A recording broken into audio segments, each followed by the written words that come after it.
สบายดีพี่น้องมาสกุสุคนมันนี้อ้นกระสิมาล่างถ้วยแล้วพี่น้องไปล่างถ้วยกินเขานี่คือบ่วงเอามาแส่ซ่อมนะพี่น้องเนาะนี่ก็คือถ้วยคนที่ล่างยังอยู่กะละมังหนึ่งเดี๋ยวไปคนมาล่าง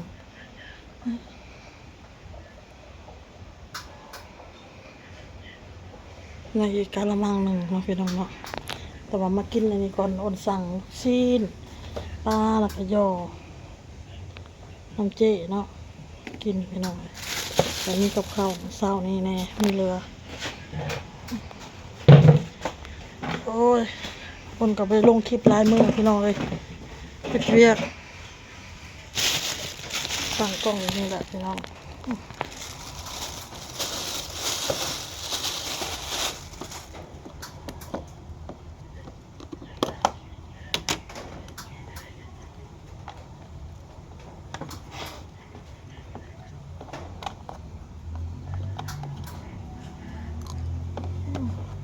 ทอดปลากินมื้อเช้าเนาะ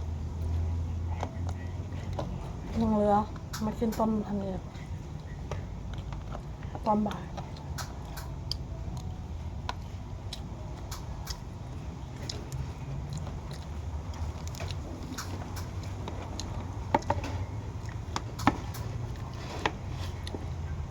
นี่คือยอ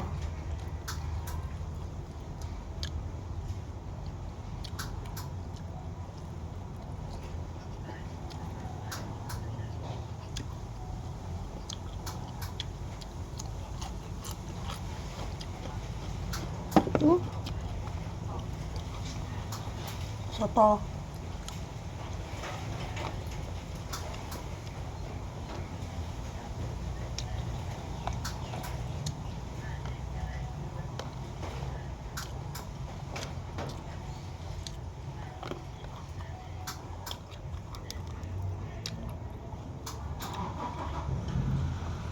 กินข้าวทั้งคนแล้วพี่น้องแล้วอ้นก็มาลงคลิปลายมือพี่น้องก็มันมีเวลา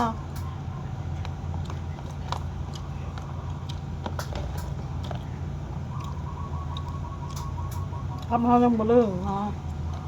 มาเรื่องบนผักผ่อนเศร้าเขา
เห็นลูกค้าสั่งกินเป็นตาแซ่บ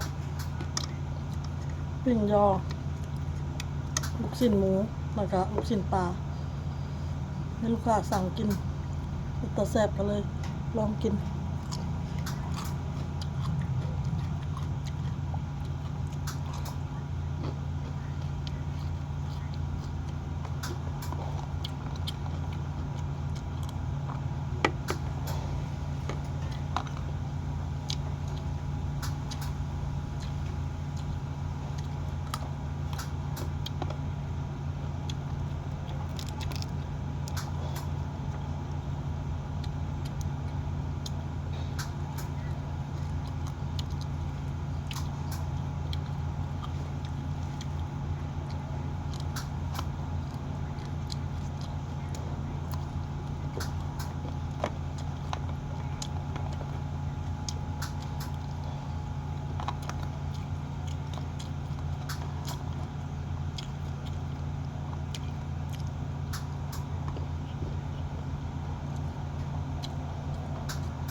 มืดผ้ามืดฝ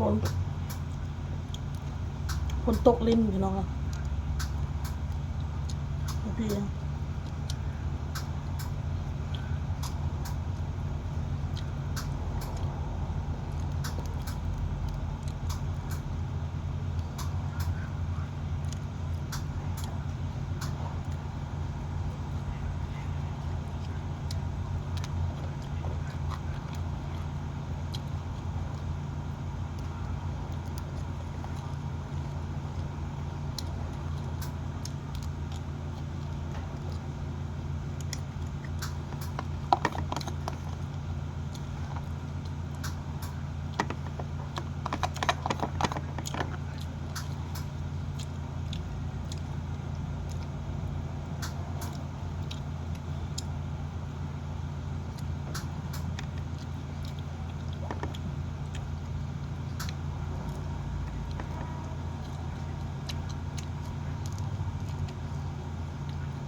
ขึ้นฮอด FC พี่น้องคือจะถามหาอ้นน้อยภาษาบ่ได้ลงคลิป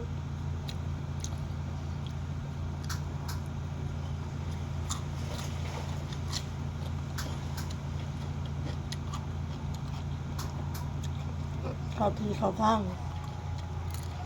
ลงคลิปให้เบิ่งพี่น้อง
ลูกค้าบ่ค่อยมีเนาะลูกค้ามาบอก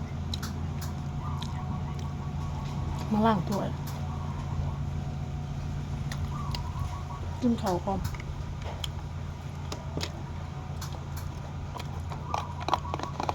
ไปแล้วพี่น้องคลิปนี้ก็แล้วพอคลิปหน้าสบายดีเด้อเสียงบ้าง